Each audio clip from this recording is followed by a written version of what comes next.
Hello and welcome to edutainment classes of commerce. मैं हूं Pragya Agarwal, BCom, MCom, BEd, MBA, NET JRF and soon to be doctor cum professor. जैसे कि आप सब जानते हैं कि हम लेके आते हैं आप लोगों के लिए एक word of commerce means each and every topic and subject on a single platform. आज का कंपटीशन ऑब्जेक्टिव बेस्ड है। Instead of that long and subjective answers we have to focus on crisp notes, short tricks and tips to remember each and every detail of the topic। इसी purpose के साथ आज हम लेके आए हैं आपके लिए अकाउंट्स का second topic, that is characteristic of accounting. इसके पहले हमने पढ़ा था रिगार्डिंग अकाउंट्स कि भाई अकाउंटिंग क्या है, अकाउंटेंसी क्या है, क्या उसकी डेफिनेशंस हैं। लास्ट क्लास में अगर आपने नहीं देखा है तो तुरंत जाइए डिस्क्रिप्शन लिस्ट में, वहाँ पे आपको लिंक मिल जाएगी और तुरंत वॉच करके आइए कि उस वीडियोस में हमने क्या स्टार्ट किया था। और उसमें मैंने आपको बताया भी था कि अगर आप बिलोंग करते हो इंटरमीडिएट लेवल से फ्रॉम क्लास 11, 9 to 12, तो आपको उस वीडियो से सिर्फ जो वाइडली यूज डेफिनेशंस हैं अकाउंटिंग की, सिर्फ एक दो डेफिनेशंस लर्न करनी है। But if you are preparing for any competition like at TGT level, PGT level, assistant professor, any government exams, banking, तो इन सब के अगर आप किसी भी कंपटीशन की तैयारी कर रहे हो तो ज़रूरी है आपके लिए कि उन सारे डेफिनेशंस के राइटर्स को प्रिपेयर करना। ओके, तो इसी के साथ हम आज नेक्स्ट टॉपिक पे बढ़ते हैं। तो आज हम पढ़ेंगे characteristic of accounting and accounting process, या आप कह सकते हो accounting cycle. Here it is characteristic of accounting. इसको हम अकाउंटिंग की फीचर्स भी बोल सकते हैं, नेचर्स भी बोल सकते हैं, या आप कह सकते हो कि इससे आपको पता चलेगा कि अकाउंटिंग की मीनिंग के अलावा और क्या क्या चीज़ें इसके अंदर आती हैं। तो सबसे पहले फीचर की अगर हम बात करें तो क्या है, accounting is an art as well as science. अब आप ये सोच रहे होंगे कि आर्ट एंड साइंस तो अपोजिट सब्जेक्ट हैं, दे आर पोल्स अपार्ट, तो कैसे एक अकाउंटिंग के अंदर दोनों फीचर्स इन्वॉल्व हो सकते हैं। हम ये कह सकते हैं कि अकाउंटिंग के अंदर आर्ट्स और साइंस दोनों के ही फीचर्स इन्वॉल्व होते हैं।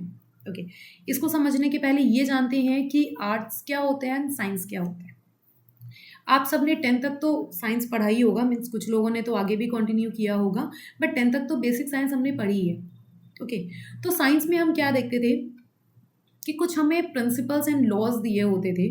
लाइक बहुत टाइम पहले किसी ने कुछ ऑब्जर्व किया, ठीक है। मेरे वर्ड्स को आप समझते जाइएगा कि क्या क्या वर्ड्स मैं साइंस में यूज़ करने वाली हूँ, ठीक है।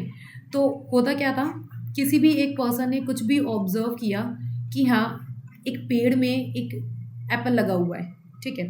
हालांकि देखा सब ने, लेकिन ऑब्जर्व किसी एक बंदे ने किया कि पेड़ पे एक एप्पल लगा हुआ है और एप्पल अगर पेड़ से टूटता है तो वो नीचे गिरता है ना। तो ऑब्जर्व अगर हम किसी चीज़ को करते हैं तो उसके बाद आता है हमारे दिमाग में डाउट कि अगर एप्पल टूटा तो वो नीचे ही क्यों गिरा, ऊपर क्यों नहीं चला गया, या इधर उधर दाएं बाएं क्यों नहीं गया, वो नीचे ही क्यों गिरा। तो एक डाउट मन में आता है कि भाई ऐसा क्यों होता है। तो इस डाउट को हम सॉल्व करने के लिए हम क्या करते हैं, कुछ एक्सपेरिमेंटेशंस करते हैं। ओके, ऑब्जर्व पहला वर्ड था, नेक्स्ट वर्ड क्या आया, एक्सपेरिमेंटेशन, कि अपने डाउट को सॉल्व करने के लिए हम कुछ एक्सपेरिमेंट्स करते हैं। बार बार चीज़ों को गिरा गिरा के देखा गया कि सारे की सारी, कहीं से आप कितने भी डिस्टेंस से, कितने भी हाइट से कोई भी चीज़ को फेंको तो ऑब्वियसली बात है वो ज़मीन पे आके ही गिरेगा। ऐसा क्यों, कुछ ना कुछ ऐसा है हमारी लैंड पे, या कुछ ना कुछ ऐसा है हमारी अर्थ पे जिससे सारी की सारी चीज़ें वो नीचे ही आ रही हैं। तो after so much time and experimentations, कई एक्सपेरिमेंट्स फेल भी हुए, कई सही भी हुए, तो इससे क्या पता चला कि नहीं, लैंड में कुछ है, वो क्या है, दैट इज़ ग्रेविटेशन। ऐसे ही तो हमें पता चला कि भाई हमारे अर्थ में ग्रेविटेशनल फोर्स पाया जाता है, जिससे आप कहीं से भी किसी भी हाइट से कुछ भी गिराओगे तो वो अर्थ में जाके अर्थ क्या करेगा, उसको अट्रैक्ट कर लेगा अपनी तरफ, फोर्स करके अपनी तरफ वो पुल कर लेगा।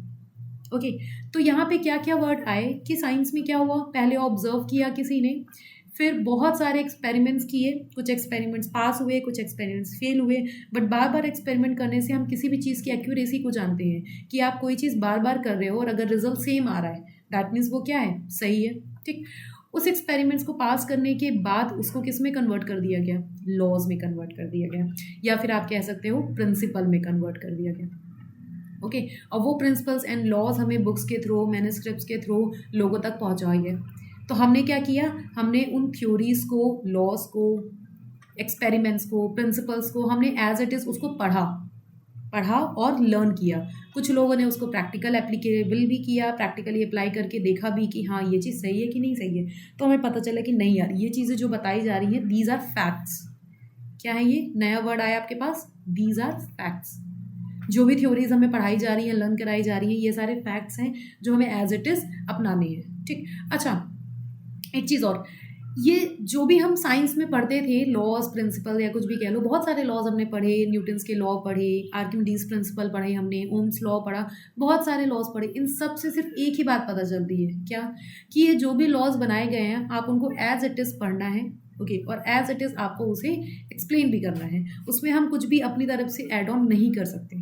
हाँ, आप अगर कुछ प्रैक्टिकल अप्लाई किए हो तो कुछ उसमें एग्जाम्पल्स ऐड ऑन कर सकते हो, बट जो लॉज एंड प्रिंसिपल्स हैं, उसके रूल्स एंड रेगुलेशंस हैं, या मैं कह दूं कि जो एक ऑर्गेनाइज्ड बॉडी ऑफ नॉलेज आपको प्रोवाइड की गई है, आप उसको एज इट इज़ पढ़ते हो और उसको थ्योरीज में एक्सप्लेन करते हो। ओके, तो साइंस में क्या होता था? कुछ ऑर्गेनाइज्ड बॉडी होती थी, कुछ रूल्स एंड रेगुलेशंस होते थे, कुछ प्रिंसिपल्स लॉज होते थे जो कि प्रॉपर एक्सपेरिमेंटेशंस के साथ बनाए जाते थे, और वो थ्योरीज निकल के आती थी जिसको हम एज इट इज़ पढ़ के और उन फैक्ट्स को जान के हम आगे उसको कैरी ऑन करते थे। हमने खुद पढ़ा, हमने किसी और को पढ़ाया, उसने किसी और, ऐसे करके ये फॉरवर्ड होते जाते हैं। तो ये है साइंस, कि जब हमें चीज़ें दी होती हैं हमें उसे पढ़ना होता है, समझना होता है, प्रैक्टिकल अप्लाई करना होता है, दैट्स इट। ओके, तो ये है साइंस। अगर ऑन द अदर हैंड हम बात करते हैं आर्ट्स की, ठीक है, तो जब हम आर्ट्स की बात करते हैं तो आर्ट्स में क्या होता है? देखो, आर्ट्स में पहले तो होता है टेक्निक। ओके, जब हमें पता चलता है कि हमें किस चीज़ में इंटरेस्ट है, आर्ट हिंदी में इसको क्या कहते हैं? कला। कला क्या होता है कि हमारी कुछ यूनिकनेस, हमारी कुछ क्रिएटिविटी, यहाँ पे देखिए आपको यहाँ पे क्या वर्ड निकल रहा है टेक्निक के साथ? यूनिकनेस या फिर क्रिएटिविटी। ओके, तो हमें सबसे पहले तो हमें ये चीज़ फाइंड आउट करनी होती है कि हमें किस चीज़ में इंटरेस्ट है। किसी को डांसिंग में इंटरेस्ट है, सिंगिंग में इंटरेस्ट है, कुकिंग में इंटरेस्ट है, पेंटिंग में इंटरेस्ट है, क्राफ्ट में इंटरेस्ट है। ओके, बहुत सारे ऐसे आर्ट्स होते हैं जिसमें कुछ ना कुछ लोगों को इंटरेस्ट, फैशन डिज़ाइनिंग में किसी को इंटरेस्ट है। तो ये सब क्या होता है? इंटरेस्ट मतलब कि हमें ये चीज़ अच्छी लगती है। तो जब वो चीज़ हमें अच्छी लगती है तो हम उसमें कुछ ना कुछ काम करने की कोशिश करते हैं, और उसमें से हम निकालते हैं कोई नई टेक्निक, कोई ऐसी यूनिक चीज़ जो सिर्फ हमारे अंदर होती है और वो चीज़ हम ही ने दी है। कुछ क्रिएटिविटी हम करते हैं, राइट? फिर उस चीज़ों को हम क्या करते हैं? प्रैक्टिस करते हैं, क्योंकि प्रैक्टिस के बिना आर्ट्स में कुछ नहीं हो सकता। साइंस में इतनी प्रैक्टिस की नीड नहीं होती, but art needs practice. Okay, जितना ज़्यादा आप प्रैक्टिस करोगे उतने ही ज़्यादा आप अपनी आर्ट्स में, आप अपनी कला में और भी ज़्यादा बेहतर बनोगे। कहा जाता है ना, practice makes a man perfect. ये आर्ट्स के लिए ही है कि जब आप चीज़ों को प्रैक्टिस करते हो तो आप अपनी कला को और भी ज़्यादा निखारते हो, अपनी यूनिक चीज़ों को और भी ज़्यादा यूनिक एंड क्रिएटिविटी में कन्वर्ट करते हो। ठीक, इसमें कोई एक्सपेरिमेंटेशन नहीं है, कोई थ्योरीज नहीं है, कोई लॉज नहीं है। हाँ, कुछ थोड़ा बहुत नॉलेज इसमें भी प्रोवाइड की जाती है आपको कि हाँ, अगर आप स्टार्टिंग करने वाले तो आप ऐसे ऐसे स्टार्टिंग करते हो, बट वो ऐसा नहीं है कि वो जो आपको नॉलेज प्रोवाइड की गई है वही आपको यूज़ करना है या सिर्फ वही आपको यूज़ करना है, ऐसा नहीं होता ना। आप उसमें कुछ अपनी क्रिएटिविटी तो डालते हो, वही आर्ट कहलाता है। तभी वो एक पर्सन क्या बनता है? आर्टिस्ट बनता है, जब वो कुछ अपनी क्रिएटिविटी लेके आता है। ठीक है, तो इसमें एज सच कोई ऑर्गेनाइज्ड बॉडी नहीं होती, एज सच कोई रूल्स एंड रेगुलेशंस या प्रिंसिपल्स नहीं होते जैसे कि साइंस में पाए जाते हैं। ओके, तो अब ये हम बात कर रहे हैं अकाउंटिंग की। साइंस और आर्ट समझ में आया? ठीक, अब हम बात करते हैं अकाउंटिंग की, लेकिन उसके पहले हम बात करते हैं कि भाई अकाउंटिंग किस में आता है। स्ट्रीम कॉमर्स, हम सब कॉमर्स से ही बिलोंग करते हैं। तो एक चीज़ मैं बता दूं कि ये जो सॉरी ओके, तो ये जो हमारा स्ट्रीम है ना, दैट इज़ कॉमर्स, ये आता ही किसके अंदर है? साइंस और आर्ट्स के बीच में। मतलब कि हमारे कॉमर्स स्ट्रीम में जो भी सब्जेक्ट्स पाए जाते हैं सब में क्या होता है? कुछ क्वालिटीज़ साइंस की पाई जाती हैं एंड कुछ क्वालिटीज़ आर्ट्स की पाई जाती हैं। इन दोनों के कॉम्बिनेशन को मिला के एक नई स्ट्रीम बनाई जाती है, दैट इज़ कॉमर्स। तो हम क्या कह सकते हैं कि हमारा जो अकाउंटिंग है उसमें कुछ क्वालिटीज़ साइंस की, कुछ फीचर्स साइंस के मिलेंगे और कुछ फीचर्स आर्ट के मिलेंगे। उन कुछ फीचर्स को अगर मिला दिया जाए तो बन जाते हैं अकाउंटिंग के फीचर्स। ओके, जैसे कि अब हम अकाउंटिंग में बात करते हैं कि भाई क्या जैसे साइंस में ऑर्गेनाइज्ड बॉडी ऑफ नॉलेज है, वैसे क्या अकाउंट में पाया जाता है? यस। अकाउंट्स में भी कुछ प्रिंसिपल्स पाए जाते हैं, कुछ कॉन्सेप्ट्स एंड कन्वेंशंस पाए जाते हैं जो ऑब्वियसली आप आगे पढ़ोगे, ठीक है। उन कॉन्सेप्ट्स एंड कन्वेंशंस को हम एज इट इज़ यूज़ करते हैं। जैसे कि साइंस में हमने लॉस को यूज़ किया, वैसे एज इट इज़ हम अकाउंटिंग के कुछ कॉन्सेप्ट एंड कन्वेंशंस या कह सकते हो प्रिंसिपल्स मिलेंगे जो हम उसको एज इट इज़ यूज़ करेंगे। ओके। उसके बाद जैसे कि आर्ट्स में सब कुछ पॉसिबल हो पाता है bye practice, more and more practice, वैसे ही अकाउंटिंग में सिर्फ प्रिंसिपल पढ़ने से काम नहीं चलेगा। अकाउंटिंग में प्रिंसिपल्स वगैरह, लॉज वगैरह सब कुछ पढ़ने के बाद आप उसको क्या करेंगे? प्रैक्टिस करेंगे। मोर एंड मोर प्रैक्टिस करके ही आप अकाउंटिंग को सीख पाएंगे, या फिर कह सकते हो कि आप उसमें कोई अपनी टेक्निक ऐड करोगे, ठीक है। उन प्रिंसिपल को तो आपने पढ़ लिया, आपको रूल्स एंड रेगुलेशंस पता चल गए, बट अकाउंटिंग करने के लिए आपको कई सारे मेथड्स, कई सारी टेक्निक सीखनी पड़ेगी। उन टेक्निक्स को कैसे अप्लाई करना है, आप अपनी तरीके से भी उसको अप्लाई कर सकते हो, कुछ क्रिएटिविटी भी ला सकते हो। उसके बाद ज़्यादा से ज़्यादा प्रैक्टिस करके ही आप उसके कंक्लूजन को निकाल पाओगे, ठीक है। किसी भी बिजनेस में आप अकाउंटिंग करोगे, बिजनेस का एंड रिजल्ट क्या होता है? Profit and loss. तो जब आप दोनों चीज़ों को कंबाइन करोगे, जो प्रिंसिपल्स आपको सिखाए गए हैं वो, प्लस उसमें आप ढेर सारी प्रैक्टिस करके, ढेर सारे टेक्निक्स का यूज़ करके, उन दोनों को कंबाइन करके जब आप रिजल्ट निकालोगे, तब आपका एंड रिजल्ट निकल के आएगा कि बिजनेस में प्रॉफिट हुआ है या लॉस हुआ है। That's why we are saying that accounting is an art as well as science. क्यों? क्योंकि इसमें दोनों के ही फीचर्स कंबाइन होते हैं। Got it? कि जितना भी साइंस की चीज़ें हैं, हम ये नहीं कहेंगे पूरी तरीके से साइंस या पूरी तरीके से आर्ट है, नहीं। तो इसलिए इसको बोल क्या सकते हैं भाई, ना ये पूरी तरीके से साइंस है, ना ये पूरी तरीके से आर्ट है, तो इसको हम बोलते हैं SST, in short social science. Social science एक ऐसा सब्जेक्ट होता है जिसमें कुछ फीचर साइंस के भी इन्वॉल्व होते हैं एंड कुछ फीचर्स आर्ट्स के भी इन्वॉल्व होते हैं। यहाँ पे भी वैसे ही, ओके। और एक सीक्रेट बताऊँ मैं आपको कि कॉमर्स स्ट्रीम में आप जितने भी सब्जेक्ट पढ़ोगे, accounting as well as economics as well as business, जो भी सब्जेक्ट आप पढ़ रहे हो, सारे के सारे का सबका पहला फीचर, फर्स्ट फीचर यही होता है कि it is an art as well as science, okay. क्योंकि कॉमर्स स्ट्रीम ही बीच में आती है। हम साइंस वालों से भी बिलोंग कर रहे हैं थोड़ा थोड़ा, हम आर्ट्स वालों से भी बिलोंग कर रहे हैं थोड़ा थोड़ा, ओके। तो हमें दोनों तरीके का होना चाहिए। जब हम लोग अपनी स्ट्रीम चेंज कर रहे थे, लाइक 10th से जब हम 11th में आ रहे थे, तो भाई सारे बच्चे आपस में डिसाइड करते हैं कि यार साइंस लेना चाहिए, आर्ट्स लेना चाहिए, कॉमर्स लेना चाहिए। कुछ ऐसे होते हैं जो जिनको उनकी लर्निंग पावर बहुत अच्छी होती है, कि वो बहुत अच्छे से चीज़ों को लर्न करके रिमाइंड कर पाते हैं। वो जनरली कहते हैं कि यार मैं साइंस लूँगा, मेरी लर्निंग पावर बहुत अच्छी है, तो मैं बायोलॉजी में जा सकता हूँ, मैं फिजिक्स, केमिस्ट्री या कुछ भी यूज़ कर सकता हूँ, ठीक है। कुछ का कहना होता है कि यार मेरी लर्निंग पावर इतनी अच्छी नहीं है, मैं चीज़ों को रट नहीं पाता हूँ, है ना। रोट लर्निंग तो बहुत दूर की बात है, मैं चीज़ों को रिमाइंड भी नहीं कर पाता हूँ कि मैंने 2 दिन पहले क्या पढ़ा था। हाँ, लेकिन ये है कि मुझे प्रैक्टिस करना या क्रिएटिविटी बहुत पसंद है, ओके। तो वो क्या करेंगे? वो आर्ट में चले जाएंगे। तो ये 2 लोग तो छट गए। उसके बाद आते हैं बीच के लोग, जिनको थोड़ा बहुत लर्निंग भी पसंद है, थोड़ा बहुत क्रिएटिविटी भी उनको आती है, उनको प्रैक्टिस करना भी बहुत अच्छा लगता है, प्रैक्टिकल अप्लाई करना भी चीज़ों को अच्छा लगता है, और वो बोरिंग रोट लर्निंग और आर्ट्स के बीच में नहीं फंसना चाहती। वो सब किस में आ गए? कॉमर्स स्ट्रीम में आ गए, जिसमें अदर सारे स्ट्रीम्स का छोटा छोटा सारा पार्ट इंक्लूडेड होता है, ओके। तो हम कह सकते हैं कि accounting is the mixture of both of them, science का भी और आर्ट्स का भी। तो ये हो गया आपका first feature. Move on to the next, that is recording of financial transaction only, okay. तो सबसे पहले हम बात करते हैं बिजनेस ट्रांजेक्शन की। अकाउंटिंग हम बिजनेस में कर रहे हैं, तो हम रिकॉर्डिंग भी क्या करेंगे? बिजनेस ट्रांजेक्शन्स को ही रिकॉर्ड करेंगे। अब बिजनेस ट्रांजेक्शन्स के अंदर 2 तरह के ट्रांजेक्शन्स आते हैं। The first one is financial transaction and the next one is non financial transaction.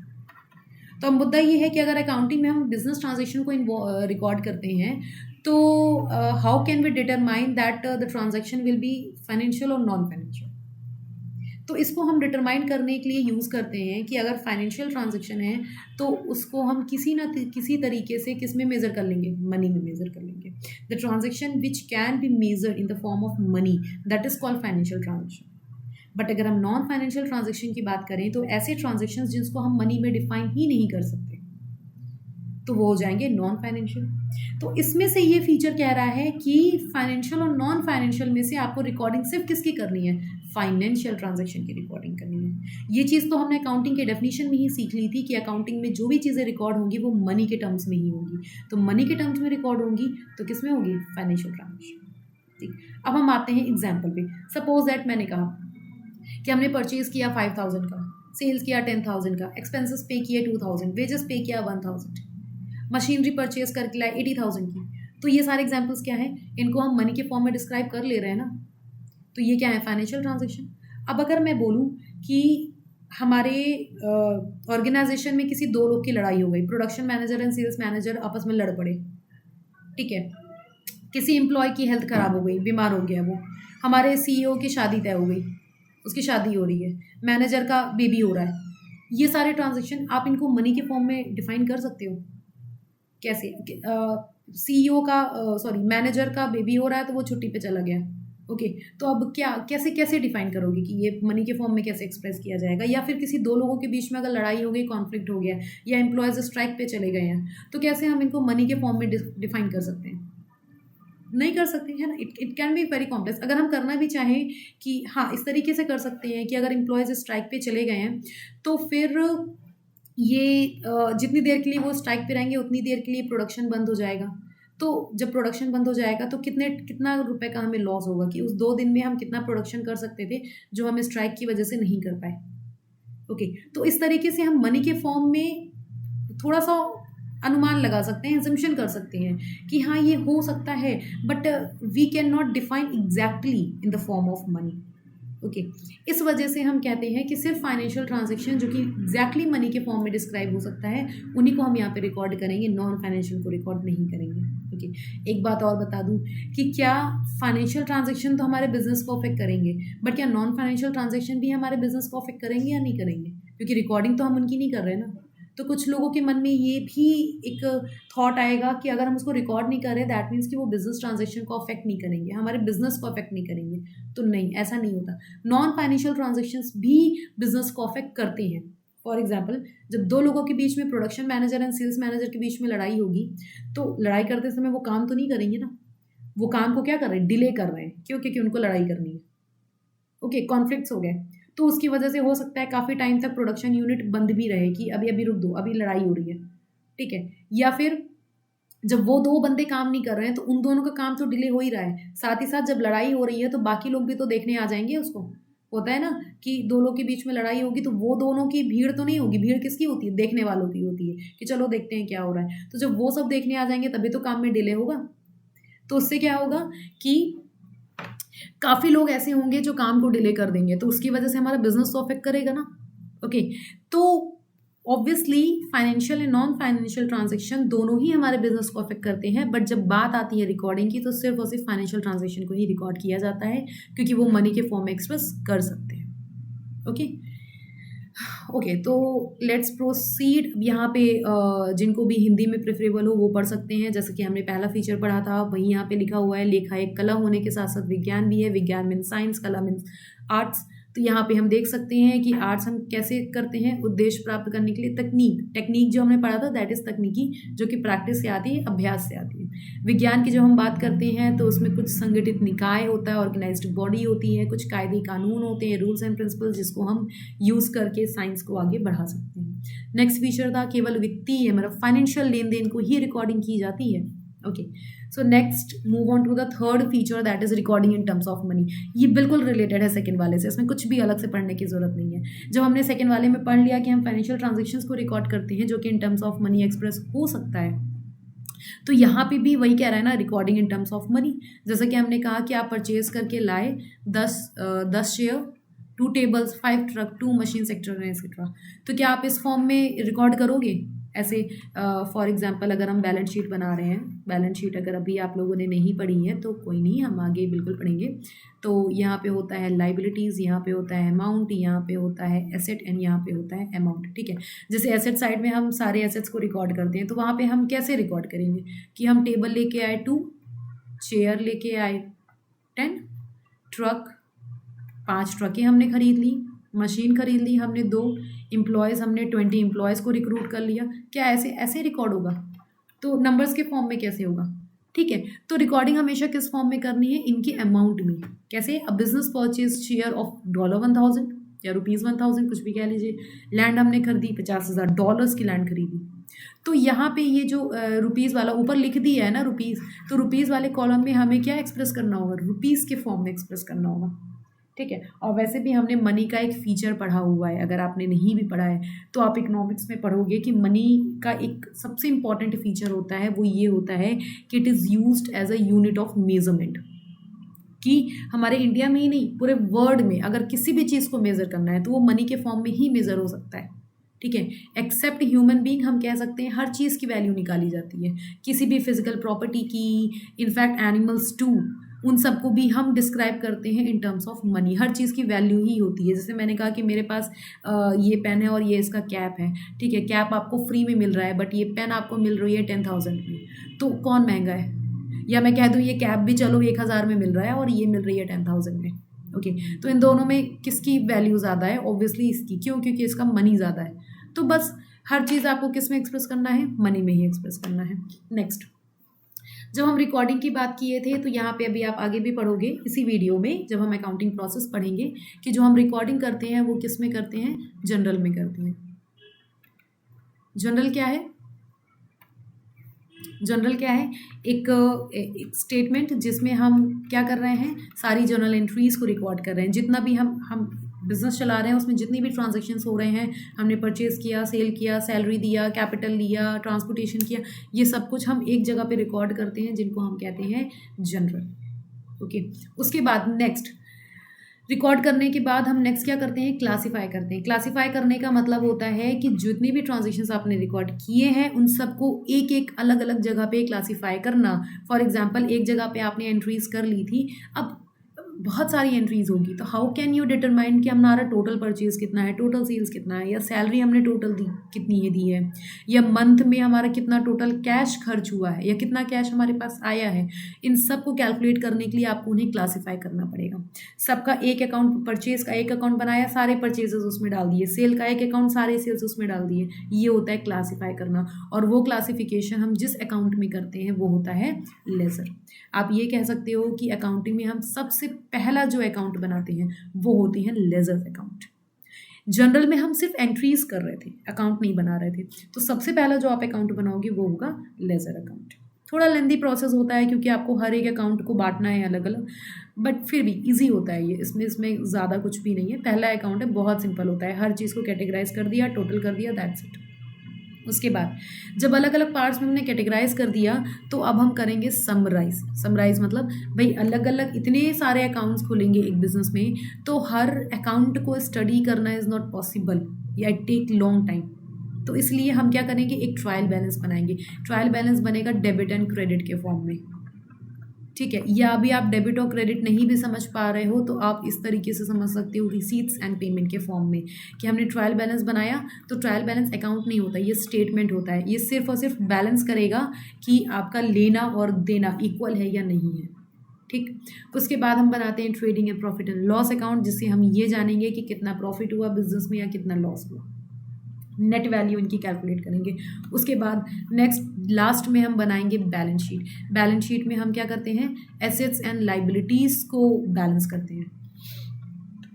Sorry, तो एसेट्स एंड लाइबिलिटीज़ को हम इसमें बैलेंस करते हैं कि हमारी एसेट्स जो कि हमारी प्रॉपर्टीज़ हैं, जिनसे हमें कुछ ना कुछ बेनिफिट मिलेगा इन नियर फ्यूचर या इन फ्यूचर, और लाइबिलिटीज़ जो हमें पेमेंट्स करने हैं इन नियर फ्यूचर या फिर in future in long time.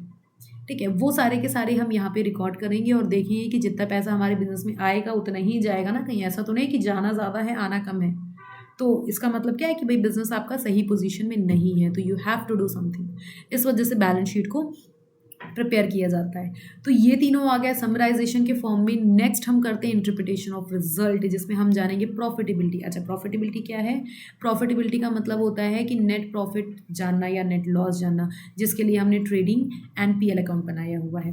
Next हम जानेंगे फाइनेंशियल पोजीशन, जिसके लिए हमने बैलेंस शीट बनाई है। अच्छा, दोनों में डिफरेंस क्या है? जब हम बात करते हैं प्रॉफिटेबिलिटी या जब हम बात करते हैं फाइनेंशियल पोजीशन की, तो देखिए जब प्रॉफिटेबिलिटी की आप बात करते हो तो you have to find out that what is the net profit if profit is occurred and what will be the net loss ठीक है।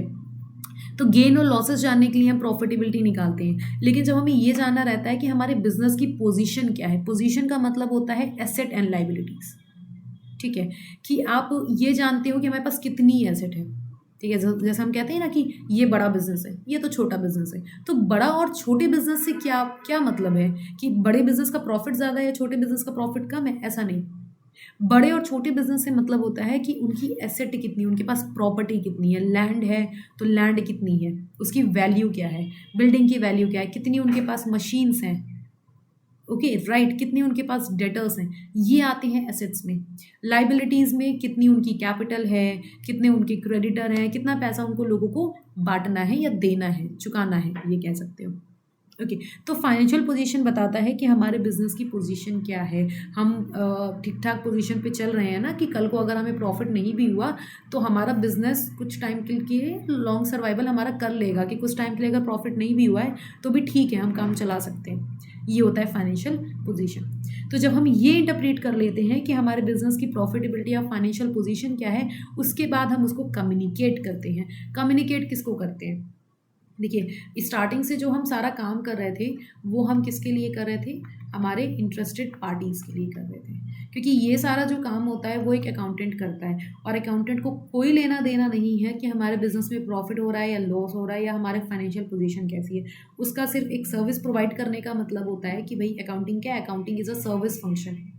ठीक है, उसको क्या करना है? उसको एक सर्विस प्रोवाइड करना है कि हमने तुम्हारी अकाउंटिंग मेंटेन कर दी है, अब लो तुम अपनी अकाउंटिंग संभालो, हमें मेरी सैलरी दो, मैं जाता हूँ, टाटा बाय बाय। ठीक है, उसको नहीं मतलब है कि कितना फाइनेंशियल पोजीशन है या प्रॉफिटेबिलिटी है। इन दोनों वर्ड से मतलब किसको होता है? हमारे इंटरेस्टेड पार्टीज को, जिसको हम फाइनल रिजल्ट कम्युनिकेट करते हैं। और वो इंटरेस्ट पार्टीज दो तरीके की होती है। The first one is internal users and the next one is external users. Internal users की बात करें तो हमारे आंतरिक लोग जो हमारे बिजनेस को इंटरनली अफेक्ट कर रहे हैं। इसके अंदर सिर्फ दो लोग आते हैं, ओनर्स एंड मैनेजमेंट। ठीक है, कि हमारे बिजनेस का ओनर, जैसे कि अगर हम बात करें कि अगर एक कोई कंपनी है तो कंपनी के ओनर्स होते हैं जो उनके शेयर होल्डर्स हैं, जो पैसे इन्वेस्ट कर रहे हैं हमारी कंपनी में। तो जो पैसे इन्वेस्ट कर रहे हैं तो उनका ये जानना बहुत ज़रूरी है कि बिज़नेस की पोजीशन क्या है, बिज़नेस की प्रॉफिटेबिलिटी क्या है, क्योंकि उनको भी पता है कि उन्होंने जहाँ पे पैसे इन्वेस्ट किए हैं उससे उनको अच्छा रिटर्न मिलेगा कि नहीं मिलेगा, या अगर अच्छा रिटर्न मिल रहा है, पोजीशन अच्छी है, तो वो और भी तो पैसे इन्वेस्ट कर सकते हैं। ठीक है, तो उनके लिए जानना बहुत ज़रूरी है कि हमारे बिजनेस का क्या कंडीशन है, तो वो चेक करेंगे कि आपकी अकाउंटिंग टर्म्स क्या है। ठीक, नेक्स्ट है मैनेजमेंट, जो हमारे बोर्ड मेंबर्स होते हैं, उनका तो काम ही होता है कि बिजनेस को मैनेज करना। तो मैनेज करने के लिए भी तो वो सबसे पहले देखेंगे ना कि फाइनेंशियल स्टेटमेंट हमारा क्या कह रहा है, हमारी बैलेंस शीट क्या कह रही है, ट्रेडिंग पीएल क्या कह रहा है, उसके अकॉर्डिंग ही तो वो आगे की प्लानिंग कर पाएंगे। ठीक है, तो ये दोनों इंटरनल यूजर्स होते हैं, सबसे पहले यही अकाउंटिंग स्टेटमेंट्स को चेक करते हैं। ओके, और सिर्फ दो ही होते हैं जो इंटरनल यूजर में आएंगे। आपसे अगर क्वेश्चन पूछा भी जाता है कि who are the internal users या which one is not internal users, तो आप सिर्फ दो ही को देखोगे, ओनर और मैनेजमेंट। इसके अलावा जितने भी लोग होते हैं सारे के सारे आएंगे एक्सटर्नल यूजर्स में, जैसे कि other investors apart from equity shares and preference shares, creditors जिनका पैसा बकाया हुआ है, एम्प्लॉयज़ जो हमारे यहाँ काम कर रहे हैं, गवर्नमेंट को जानना बहुत ज़रूरी होता है फाइनेंशियल स्टेटमेंट, क्योंकि एज यू नो कि गवर्नमेंट को हमें टैक्सेस पे करने हैं। तो जब टैक्स पे करना है तो गवर्नमेंट आपके फाइनेंशियल स्टेटमेंट्स को चेक करती है, आपकी अकाउंटिंग टर्म्स को चेक करती है। कहीं ऐसा तो नहीं कि आपने प्रॉफिट कम दिखा दिया जिससे टैक्स उनको कम मिल रहा है। ऐसा होता है कि मतलब आप खर्चे बहुत ज़्यादा दिखा दो, इनकम कम दिखा दो, तो इससे क्या हो जाएगा? आपका प्रॉफिट डाउन गिरेगा, फॉल गिरेगा। कुछ लॉस वॉस दिखा दिया, ऐसे करके अकाउंटिंग टर्म्स बना दिए हमने, और हमने उसके बेसिस में टैक्स कैलकुलेट करके दे दिया। तो इसलिए गवर्नमेंट उसको वेरीफाई ज़रूर करती है कि जो आपने दिया है वो सही दिया है कि नहीं।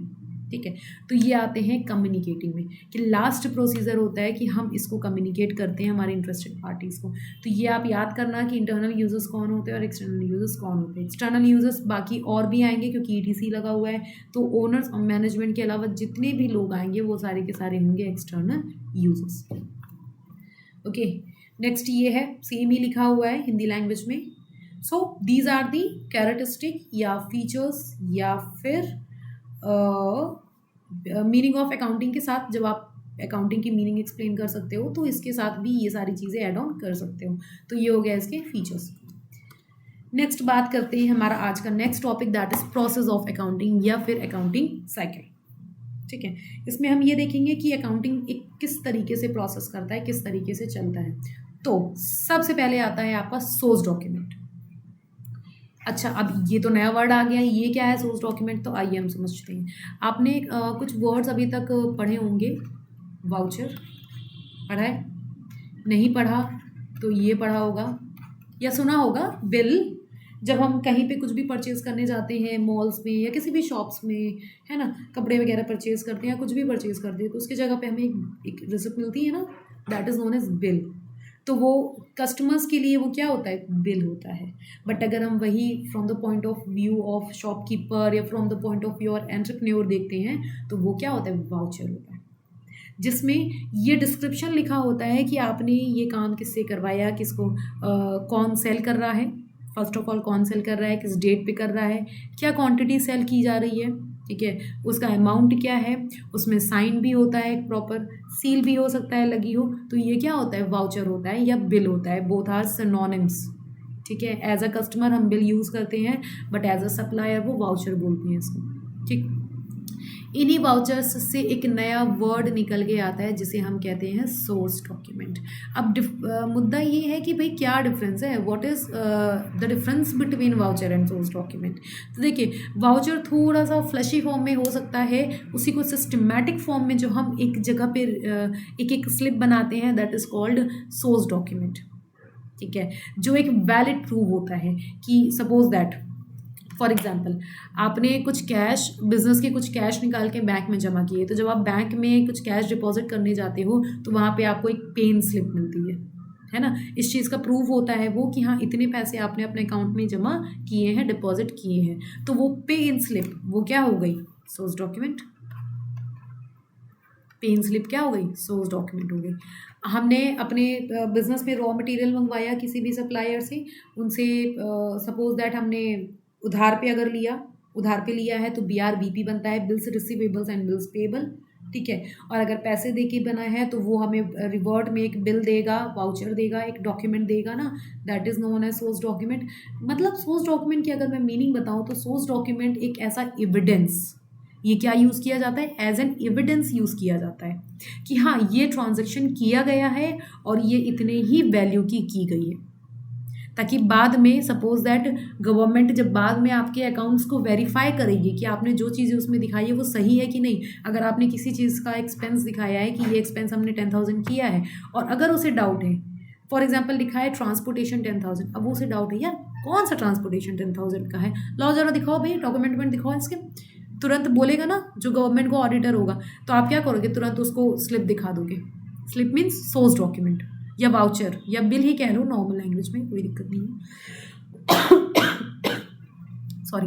तो आप उसको क्या करोगे, अपना वाउचर दिखा दोगे कि ये देखिए भाई हमने फला कंपनी से ट्रांसपोर्ट करवाया था, इतने इस डेट पे ट्रांसपोर्ट हुआ था, इतने रुपए उसमें लगे थे जो हमने एज अ कन्वेंस फॉर्म में उसको दिया था। तो वो आपको वेरीफाई हो जाएगा कि हाँ चलो ये जो यहाँ पे ट्रांजेक्शन किया गया है वो सही है। ओके, तो इस तरीके से हम ट्रांजेक्शन्स को वेरीफाई कर सकते हैं, इसलिए बहुत ज़्यादा ज़रूरी है कि सोर्स डॉक्यूमेंट को, सारे सोर्स डॉक्यूमेंट को संभाल के रखना, क्योंकि ये एज अ एविडेंस काम आते हैं, ठीक। उन सोर्स डॉक्यूमेंट की हेल्प से हम रिकॉर्डिंग करते हैं, एक जगह पे बनाते हैं जनरल, ओके, और उसको हम रिकॉर्ड करते हैं। जनरल का अगर मैं देखूँ तो इसमें 5 कॉलम्स होते हैं, लाइक डेट बनाओगे आप, पर्टिकुलर्स बनाओगे, LF बनाओगे, LF में लेज़र फोलियो, यह भी बताती हूँ क्या होता है। एक बनाओगे अमाउंट डेबिट, मतलब डेबिट वाले सारे अमाउंट और क्रेडिट वाले सारे अमाउंट, यहाँ पे हम रिकॉर्ड करते हैं। जैसे मान लो हमने परचेज़ किया तो परचेज़ अकाउंट डेबिट, कैश में किया टू कैश, एंट्रीज अभी आप लोग आगे सीखोगे कि कैसे होता है, तो हमने यहाँ पे अमाउंट लिख दिया। तो ये होती है रिकॉर्डिंग की, जितने भी ट्रांजेक्शन हम देख रहे हैं सारे एक जगह पे फट फट फट फट फट फट फट रिकॉर्ड कर लेना, डेट वाइज होंगे ये याद रखना, ठीक। लेजर फोलियो क्या होता है, जर्नल के बाद जब हम लेजर में पोस्टिंग करते हैं तो वहाँ पे जो नंबर होता है उस अकाउंट का नंबर यहाँ पे मेंशन किया जाता है। अब ये लेजर क्या है, तो रिकॉर्डिंग के बाद हम करते हैं क्लासीफाई। क्लासिफिकेशन करने का मतलब होता है कि आप ये जितनी भी एंट्रीज इधर उधर आपने लिखी हुई है ना, इन सब को आप एक एक अकाउंट में डिवाइड करो, ठीक है। एक एक अकाउंट में डिवाइड करने का मतलब है कि हर एक का आपने अकाउंट बना लिया, भाई कैश अकाउंट बन गया, इसमें सारी कैश एंट्रीज रिकॉर्ड कर दो, परचेज एंट्रीज, परचेज अकाउंट बना लिया, उसमें सारी परचेज एंट्री रिकॉर्ड कर दिया, सेल्स एंट्री रिकॉर्ड कर दिया, ऐसे एंड सो ऑन। एक्सपेंसेस का एक बना लिया, इनकम का एक बना लिया, कैपिटल का एक बना लिया, ठीक है। कोई हमारा क्रेडिटर है, उसके नाम का एक अकाउंट बना दिया। इस तरीके से हम क्लासीफाई करते हैं कि एक हमने अकाउंट बनाया, उसमें उससे रिलेटेड जितनी भी एंट्रीज हैं सब डाल दो, ठीक है, ताकि हमें कभी ज़रूरत बने कि यार देखो कैश कितना बचा है हमारे बिजनेस में, तुरंत आपने लेजर अकाउंट खोला, उसको लास्ट में बैलेंस किया जाता है, आपने देखा अच्छा इतना कैश बचा है, तुरंत बता दिया। बार बार जर्नल एंट्रीज थोड़ी खोलोगे कि हर डेट की जर्नल एंट्रीज खोल रहे हो, यहाँ पे देख रहे हो अच्छा ये कैश इतना गया, अच्छा ठीक है नोट डाउन करो, फिर ये कैश इतना आया, अच्छा माइनस करो, ऐसे नहीं, ठीक है। तो क्लासिफिकेशन में क्या होगा कि ये अकाउंट आपको टोटल अमाउंट बता देगा, और ये क्लासिफिकेशन हम किस में करते हैं, एक अकाउंट्स में करते हैं जिसे हम कहते हैं लेजर, ठीक। और जनरल से जब हम लेजर में चीज़ों को ट्रांसफ़र करते हैं तो उसको हम क्या बोलते हैं, पोस्टिंग। पोस्टिंग क्या है, प्रोसेस है। when you transfer the transactions from journal to ledger, that process is known as posting। और इसी लेजर का जो अकाउंट नंबर होगा वो जर्नल के पास जाके रिकॉर्ड हो जाता है, ठीक। नेक्स्ट क्लासीफाई कर लिया, अब हम समराइज करेंगे। पहले पूरा दिखा दिया, बिखेरने के बाद अब हम उसको फिर से समेटेंगे। तो फिर से समेटने के लिए हम सबसे पहले क्या बनाएंगे, ट्रायल बैलेंस बनाएंगे। ट्रायल बैलेंस में हम उसको बैलेंस करेंगे, ठीक है, क्योंकि ये एक स्टेटमेंट होता है, अकाउंट नहीं होता है, याद रखना। अकाउंट्स होते हैं लेजर्स, ठीक, but trial balance is a statement. दोनों में क्या डिफरेंस होता है, अकाउंट्स में हम सारे अकाउंट ओपन करते हैं, बट स्टेटमेंट में हम एज इट इज़ रिकॉर्ड कर लेते हैं और दो चीज़ों को बैलेंस कर देते हैं। तो यहाँ पे हम बैलेंस करते हैं डेबिट और क्रेडिट के फॉर्म में। बस ये देखने के लिए, देखो ट्रायल बैलेंस कुछ होता नहीं है, बस ये चेक कर सकते हैं कि हमारे बिजनेस की एक्यूरेसी सही चल रही है कि नहीं चल रही है। Debit and credit must be equal, हो रहे हैं कि नहीं हो रहे हैं, ठीक है। तो ट्रायल बैलेंस के बाद नेक्स्ट क्या देखिए, source document, journal, ledger, trial balance. उसके बाद आता है फाइनेंशियल स्टेटमेंट। फाइनेंशियल स्टेटमेंट में दो चीज़ें आती हैं, पहला तो आता है trading and PL account, okay. Next क्या पढ़ा था, बैलेंस शीट। तो ये दोनों चीज़ें आती हैं फाइनेंशियल स्टेटमेंट में, एंड ये दोनों मोस्ट इंपॉर्टेंट डॉक्यूमेंट्स हैं कि जब आपके बिजनेस की ऑडिट होगा या कुछ भी होगा तो वो सबसे पहले फाइनेंशियल स्टेटमेंट ही उठाएंगे, आपका trading PL account and balance sheet ही उठाएंगे। अगर उनमें कुछ उनको प्रॉब्लम नज़र आएगी कि नहीं ये गलत है, तब वो थोड़ा पीछे जाएंगे और उसको पीछे से वो एंट्री को वेरीफाई करना शुरू करेंगे और आपसे सोर्स डॉक्यूमेंट की मांग करेंगे कि वाउचर दीजिए, हम चेक करेंगे, क्योंकि हमें इसमें डाउट हो रहा है। तो ट्रेडिंग पीएल। अब अगर हम बात करें कि भाई ट्रेडिंग और पीएल क्या होता है, तो देखिए ये दोनों ही बनाया जाता है to know the exact profit and loss, but दोनों में डिफरेंस ये होता है, छोटा सा अभी शॉर्ट में ही बताऊंगी क्योंकि आगे आपको एक्सप्लेन फॉर्म में पढ़ना है। एक दूसरा टॉपिक इसमें बीच में लाने का कोई मतलब नहीं है। सिंपल एंड शॉर्ट क्रिस्प में आप ये बस जान लीजिए कि जो ट्रेडिंग अकाउंट होता है ये मैन्युफैक्चरिंग से रिलेटेड होता है। फॉर एग्जाम्पल अगर मैं बात करूं कि अगर हमने सपोज दैट हमने फैक्ट्री खोली है पापड़ बनाने की, ठीक है, तो पापड़ जो हम एक फैक्ट्री में बना रहे हैं तो उस during the time of production, उस टाइम पे जितना भी आपकी चीज़ें इन्वॉल्व हैं कि आपने रॉ मटेरियल परचेज की, ठीक है, कितना आपके पास ओपनिंग स्टॉक है, कितना आपने क्लोजिंग स्टॉक रखा है, जो भी रॉ मटेरियल परचेज किया है, फैक्ट्री में बना रहे हो तो उस फैक्ट्री का खर्चा, फैक्ट्री का रेंट दे रहे हो, फैक्ट्री का लाइट वाटर सप्लाई हो रहा है, फ्यूल लग रहा है, सीएनजी लग रही है, गैस लग रहा है, इलेक्ट्रिसिटी लग रही है, जितनी भी चीज़ें प्रोसेस के टाइम की है, प्रोडक्शन के टाइम की है, वो सारी की सारी जाती है ट्रेडिंग अकाउंट में। उसके बाद जब प्रोडक्शन का काम खत्म हो जाता है, पापड़ बन के तैयार हो गए हैं, अब बन के तैयार हो गए हैं से लेकर उसको सेल करने तक, चाहे वो होलसेलर हो, चाहे वो रिटेलर हो, चाहे आप कस्टमर को ही क्यों ना डायरेक्ट सेल करो, तो बनने से after the production to the selling, इतने टाइम का जितना भी चीज़ें एक्सपेंसेस होगी वो सब पीएल में जाएगा। फॉर एग्जांपल जब आप पापड़ को बना के तैयार कर लोगे, अब इसके बाद ऑफिस फंक्शन आएंगे। ऑफिस फंक्शन मतलब कि एम्प्लॉयज़ होंगे जो उस पापड़ की पैकेजिंग को देखेंगे, फिर उससे रिलेटेड एडवर्टीजमेंट देखेंगे कि भाई सेल करने के लिए एडवर्टीजमेंट भी तो करना पड़ेगा, वरना लोगों में अवेयरनेस कैसे फैलेगी, ठीक है, तो ये देखेंगे। एंड द नेक्स्ट उसको सेल करने के लिए हमें कहीं भिजवाना पड़ेगा, उसके लिए ट्रांसपोर्टेशन, और जब तक सेल नहीं हो रहा तब तक हम उस पापड़ को कहीं स्टोर करके रखेंगे, वेयर हाउसिंग, ओके। तो इन सब चीज़ों का जितना भी खर्चा है, ऑफिस का रेंट, बिजली, पानी, जो भी कंप्यूटर लैपटॉप यूज़ हो रहा है, डॉक्यूमेंट्स, पेपर एक्सपेंसेस यूज़ हो रहे हैं, एम्प्लॉयज़ जो काम कर रहे हैं, ट्रांसपोर्टेशन लग रहा है, ये सब कुछ क्या होते हैं, ऑफिस एक्सपेंसेस में आते हैं, office administration expenses. So these expenses are included in PL account. तो ट्रेडिंग में सिर्फ मैन्युफैक्चरिंग से रिलेटेड ही चीज़ें जाती हैं, बाकी अदर जितनी भी चीज़ें होती हैं वो सब जाती हैं पीएल अकाउंट में। ठीक है, ये दोनों ही एक्सपेंसेस एंड इनकम का खेल होता है। उसके बाद हम बनाते हैं बैलेंस शीट, जैसा कि मैंने बताया कि एसेट्स और लायबिलिटीज़ को हम यहाँ पे बैलेंस करते हैं। बस ये होता है आपका accounting cycle, which starts from source document and ended at financial statement. ठीक, and it must be in circle form. क्यों? क्योंकि ये कभी भी ख़त्म नहीं होता, it has no end. Financial statement आप तैयार करोगे, 1 साल आपका पूरा हो गया, फिर आप वापस से सोर्स डॉक्यूमेंट से शुरू कर दोगे, journal, ledger, trial balance and financial statement and so on. Okay, तो ये आप अकाउंटिंग प्रोसेस के 5 साइकिल तैयार कर लेना। उसके बाद कुछ चीज़ें और हैं जो हम यहाँ पे लिख रखे हैं, that is books of original entry. अब ये समझिए ये क्या होती है। देखिए, अगर आपका बिजनेस कंसर्न एक नॉर्मल साइज का है या स्मॉल स्केल पे ही अगर आप बिजनेस कर रहे हो, तो आपके लिए जनरल इज़ ओके, है ना। एंट्रीज इतनी ज़्यादा नहीं होंगी, इतनी ही होंगी कि एक जर्नल से आपका काम चल जाएगा। But if your enterprises scale is very large, if your concern is very large, तब एंट्रीज बहुत सारी होती हैं, too many entries, and it can not be possible to record all these entries in a single document, है ना। Already मैंने बताया कि सिक्वेंशियल फॉर्म में होता है। तो सिक्वेंशियल फॉर्म में मतलब है कि आप 1 अप्रैल से 1 अप्रैल, 2 अप्रैल, 3 अप्रैल, 4 अप्रैल से पूरा 31 तक जाओगे, फिर नया मंथ आएगा, तो बहुत ज़्यादा हो जाएगा ना कि अगर आप एक डॉक्यूमेंट में रिकॉर्ड करने चलोगे। तो उस केस में हम क्या करते हैं, that journal is converted into a books of original entry. कुछ बुक्स तैयार करते हैं जनरल के प्लेस पे, याद रखना, as a substitute to journal. Journal के प्लेस पे हम बनाएंगे बुक्स ऑफ ओरिजिनल एंट्री। कैसे?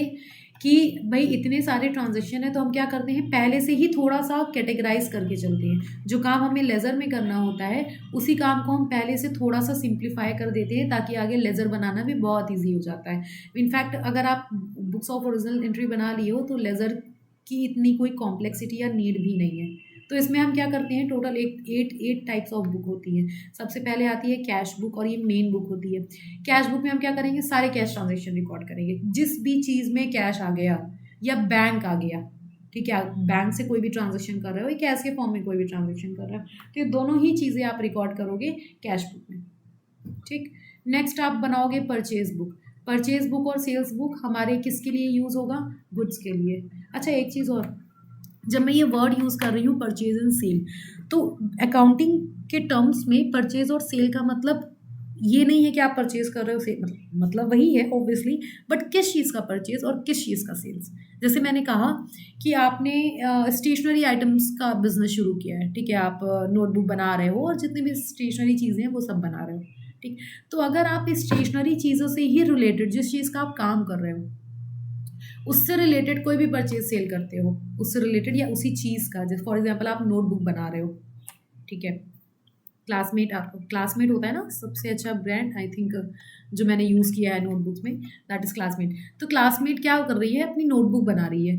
तो अगर वो नोटबुक के लिए जो भी रॉ मटेरियल खरीद रही है और जब उसको सेल कर रही है, तो हम उसके लिए वर्ड यूज़ कर रहे हैं परचेज और सेल, क्योंकि क्लासमेट के लिए जो उसकी नोटबुक है वही उसका क्या है, गुड्स है। गुड्स मतलब जिस चीज़ का आप बिजनेस कर रहे हो, it is not good, it's goods. तो गुड्स मतलब जिस चीज़ का आप बिजनेस कर रहे हो, ठीक है। तो जब नोटबुक ही आप परचेज या सेल कर रहे हो, तभी हम उसको परचेज या सेल यूज़ करेंगे, ठीक। अगर मान लीजिए क्लासमेट्स वालों ने अपनी कोई पुराना फर्नीचर सेल कर दिया या कोई पुराना मशीन सेल कर दिया या किसी मशीन को परचेज कर लिया, तो it can not be used as a purchase और सेल। उसको हम क्या बोलेंगे, machinery purchased, furniture sold, machinery sold. तब हम ये वर्ड लगाना ज़रूरी है, तब हम उसको परचेज या सेल नहीं बोलेंगे, क्योंकि परचेज और सेल सिर्फ और सिर्फ उन गुड्स के लिए यूज़ होगा जिस गुड्स का हम बिजनेस कर रहे हैं। ओके, अगर आप मशीनरी का ही बिजनेस कर रहे हो, then you can use the term machinery as a purchase और सेल, बट और चीज़ों में नहीं, ठीक है। तो यहाँ पे जब हम परचेज बुक और सेल्स बुक बनाते हैं, तो इसमें 2 बातें आपको याद रखनी है कि ये सिर्फ गुड्स के केस में ही यूज़ होता है, जिस गुड्स का बिजनेस कर रहे हो उसी का परचेज और सेल करने में ये बुक बनेगी, और प्लस जब आप क्रेडिट पे कर रहे होगे, उधार पे कर रहे होगे, क्योंकि अगर कैश पे करते तो वो तो कैश बुक में चला जाता ना, ठीक है। तो क्रेडिट पे अगर कोई भी आप परचेज सेल कर रहे हो तो आप उसके लिए ये बुक बनाओगे, और इसी जो आपने परचेज किया है उसका अगर आप रिटर्न कर रहे हो तो परचेज रिटर्न बुक्स, जो आपने सेल किया है उसका रिटर्न अगर आपके पास वापस आ गया है तो सेल्स रिटर्न बुक, ठीक। और जैसे कि मैंने कहा कि ये क्रेडिट पे होता है, तो अगर आपने क्रेडिट पे कुछ भी परचेज किया है तो यू हैव टू पे ना, उस केस में क्या बनता है, bills payable, in short BP. और अगर आपने क्रेडिट पे सेल किया है तो यू हैव टू रिसीव, उस केस में क्या बनता है, BR, that is bills receivable. तो आपके ये इतने बुक्स बनेंगे, ठीक। और द लास्ट आता है जनरल प्रॉपर, मतलब जो ट्रांजेक्शन्स इन 7 बुक्स में नहीं रिकॉर्ड हो पाए हैं वो आएंगे आपके जनरल प्रॉपर में। फॉर एग्जाम्पल, हमने कैश से रिलेटेड सारी चीज़ें डाल दी, क्रेडिट से रिलेटेड सारी चीज़ें डाल दी, बस कुछ चीज़ें ऐसी होती हैं जो ना ही परचेज और सेल से रिलेटेड होती है और ना ही कैश में होती हैं, बट वो होती है। फॉर एग्जाम्पल, आपने सुना होगा हर एसेट में, specially machines, building, not in land, क्योंकि लैंड एप्रिशिएटिंग होती है, ठीक। तो बाकी सारी जो एसेट होती है वो डेप्रिशिएटिंग होती है, तो उन सब में चार्ज होता है डेप्रिसिएशन। तो डेप्रिसिएशन एक तरीके का एक्सपेंस है या कह सकते हो लॉस है, बट वो कैश के फॉर्म में नहीं होता, वो सिर्फ क्या करता है, उस एसेट की वैल्यू को गिरा देता है। जैसे आपने 10 साल पहले एक मशीनरी खरीदी जिसकी वैल्यू थी 50,000, तो क्या 10 साल बाद भी उसकी मशीनरी की वैल्यू 50,000 है? नहीं। अब हो सकता है वो घट के 30,000 हो गई हो, तो ये जो 20,000 का फॉल आया है ये किसकी वजह से आया है, डेप्रिसिएशन की वजह से। तो जो डेप्रिसिएशन आप रिकॉर्ड करोगे वो किस में करोगे, जनरल प्रॉपर में करोगे, ठीक है। तो ये तो और एग्जाम था, और हम आगे भी पढ़ेंगे। तो इस तरीके से 8 बुक्स ऑफ ओरिजिनल एंट्रीज बनती हैं if your concern is very large. Okay, it is not possible, when it is not possible to record all the transactions, all the entries in a single general book, then you have to use books of original entries in which you categorize all the transactions in the proper particular accounts, in cash book, in purchase, sales, purchase return, sales return, BR, BP, and the last one is general proper. Okay, clear.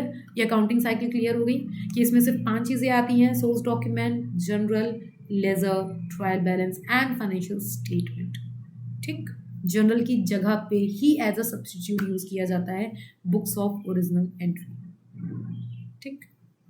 Okay, so let's move on and let's practice. इतनी देर से हमने जो बक किया है अब उसको हम ये भी चेक कर लेते हैं कि भाई हमें आया क्या है। तो चलो यहाँ पे क्वेश्चन नंबर 1 कह रहा है, in accounts recording is made of. ये तो हम सबसे पहले पढ़ के आ रहे हैं कि अकाउंट्स में रिकॉर्डिंग किस चीज़ की होती है। तो you have 4 options. The first one is only financial transactions, only non financial transactions, financial and non financial both, and personal transaction.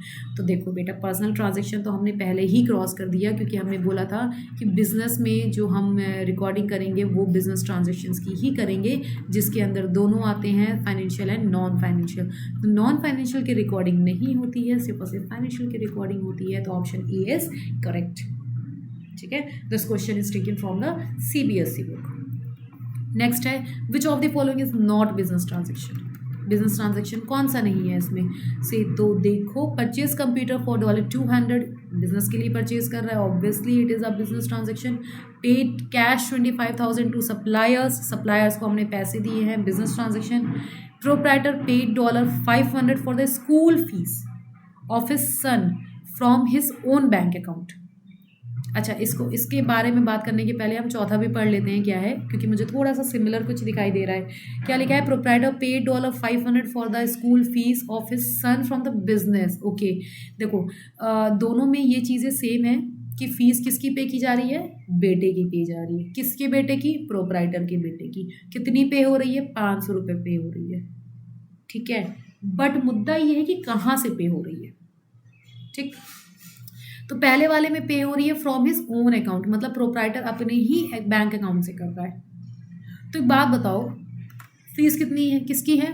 बेटे की। किसके बेटे की? प्रोप्राइटर के बेटे की। कितनी है? 500। पे कहाँ से कर रहा है? वो अपने अकाउंट से कर रहा है। तो सिर्फ बिजनेस को क्या लेना देना? कोई लेना देना है? It can be included in personal transaction and personal transactions are not recorded in business. So this is wrong. दूसरा वाला भी आप कह सकते हो कि सब कुछ तो सेम है, बट यहाँ पे कहाँ से पे हो रही है? बिजनेस से पे हो रही है। तो जब एक ओनर अपने खुद का पर्सनल एक्सपेंस अपने बिजनेस से करता है, तो हम वहाँ पे एक नया वर्ड लेके आते हैं जिसे हम कहते हैं ड्राइंग्स।